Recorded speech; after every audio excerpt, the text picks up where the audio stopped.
Olivia says, well, ... the Babadook is kind of hot. Olivia. Well, come on. Hi, Letterboxd. I'm Jennifer Kent, and I'm here to read some reviews for the 10-year anniversary of the Babadook release. Can't believe it. I think the Babadook's here as well. He's making a cup of coffee, so we'll get him in later.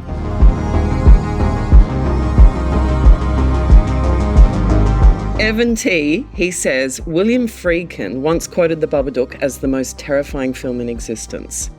He said it because the central characters of the Babadook have emotional hardships so torturous to swim through, it becomes nearly impossible to breathe, much like the characters in his psychologically profound classic, The Exorcist. When Billy Friedkin said that this was the scariest film of all time, I think he was tripping because his film is clearly the scariest film of all time. And in fact, I grew up a Catholic, raised Catholic, and once a Catholic, always a Catholic, and I couldn't watch that film. I watched all sorts of horror films as a kid because I'm Gen X and that's how we roll. But I could not bring myself to watch The Exorcist. So I think it was not until my sort of early 30s that I got up the courage, and I had two friends over, a couple, gay guys, they were in the spare room, we watched it, and at about 2 a.m. I knocked on the door and I said, can I sleep with you guys because I'm too scared.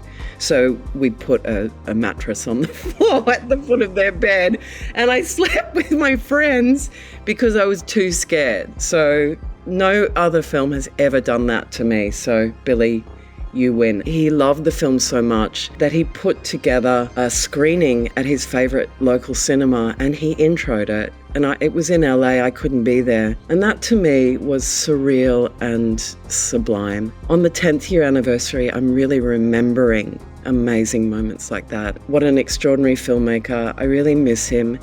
And I'm really sad that I didn't take up his offer to go and see him in LA. Sean Gilman, see, this is why I don't read to my kids. Well, I think it's safe to say, Sean, that 80% of books don't come alive and try to kill you. So I think you should endeavour to still read to your kids, but don't read the Babadook book. Sumajit Nut says, this is the real definition of true scares. Babadook never really leaves you. It follows you through your nightmares, it tracks your fears, and it grabs you by darkness. But the eeriness of Babadook hits relevant because each day you look around, you can see him everywhere. That's kind of quite poetic, actually. It's true, he never really leaves you. I mean, he's here, like, wreaking havoc. He's the one that hands me my utility bills. He's the one under my bed giving me shit, telling me I'm worthless, whatever. But he did buy me a car. He gave me a deposit on a house. So he's not such an asshole, but he doesn't ever leave. This is true. Maria Eduarda says, when you don't know if both need therapy or an exorcist, I think Amelia needs therapy. I think she should go and get therapy. I think that Sam actually performed a bit of a mini exorcism. Maria, you're spot on with your critique there. Vishwas Verma says, something between The Shining and We Need to Talk About Kevin, a classic horror. Well, that's very kind. Genius films. I'll take it. I'm happy with that. Zara says, the Babadook was so stylish. Great coat, fun top hat, that's fashion. He is so fashion. It's just undeniable.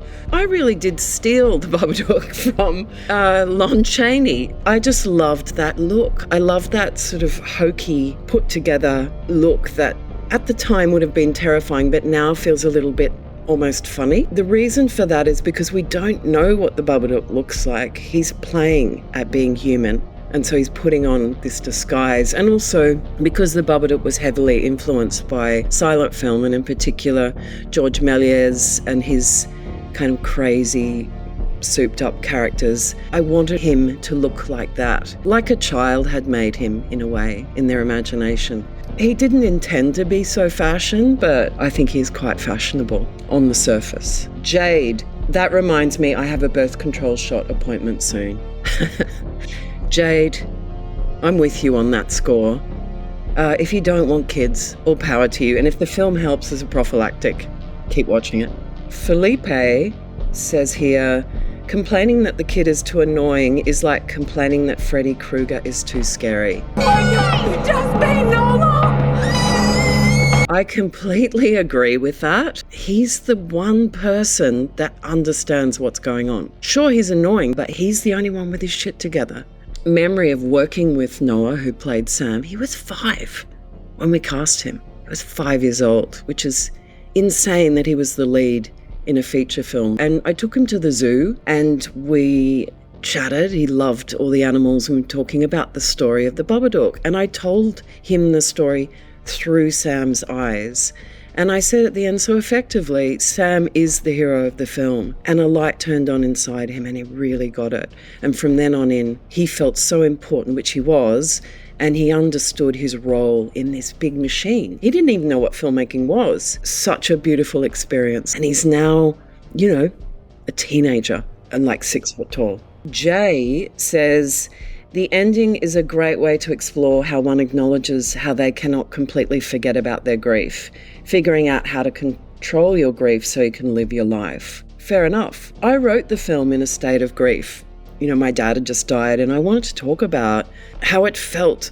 I think it's C.S. Lewis who said in his book, A Grief Observed, the first line is something like, no one ever told me that grief felt so much like fear. And that really spoke to me. And I thought, dealing with a woman who can't feel grief, how would that be? And I thought someone pressing down and down and down on feelings, painful feelings, until they split off and become something separate from her and start to terrorize her. And that's how the film kind of came into being. So I think, Jay, what you're talking about there is really central to how the film came into being. Panel 75 says, Essie Davis, as the constantly frustrated mother, portrays one of the most complex horror heroines. We sympathise with her plight but also recoil whenever she menaces her son.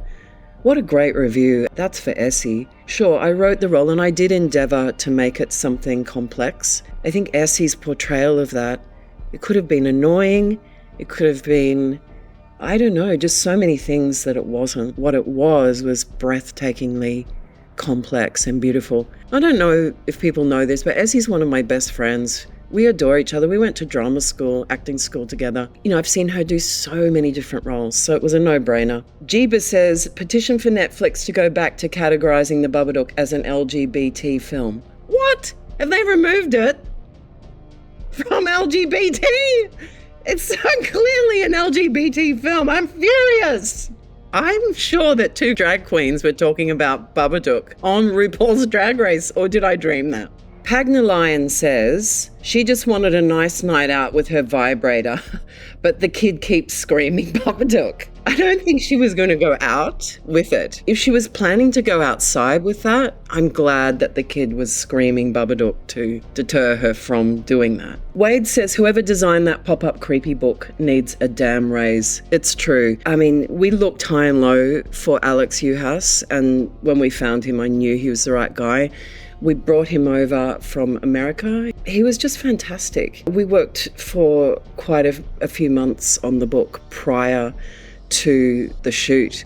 And the reason for that is the book design was the center of the design of the world of the film. Everything actually grew out from that book rather than the other way around. So we started early on that, and we couldn't have hoped for a better artist than Alex Uhas. Brilliant. Tasha Robinson says, scary, weird, and most importantly for a horror movie, interesting. Interesting. Okay, I'll take it. Lily says, this bitch Amelia went to the Toni Collette in Hereditary School of Mothering. Absolutely fucking psycho, but still serving looks. I think that's true. I think Amelia, even when she's psycho, is still serving looks. But I think you'll find that bitch, Toni Collette, actually, she's gone to the Essie Davis School of Mothering in Babadook because Essie came before Hereditary, and she is the OG of psycho fucked up mothering, you'll find. Zelda, she says, in brackets, some joke about the Babadook being gay to cover up the fact that this movie scared the shit out of me. But then she only gave it 2.5 stars. What, Zelda? You bitch! Maybe you don't like being scared, which is fine. That's it from me. Thank you, Letterboxd. I had fun reading these reviews. I'm disappointed that there wasn't some really trashy reviews, because I was ready to come out fighting. But I had a ball, and I hope you enjoyed watching.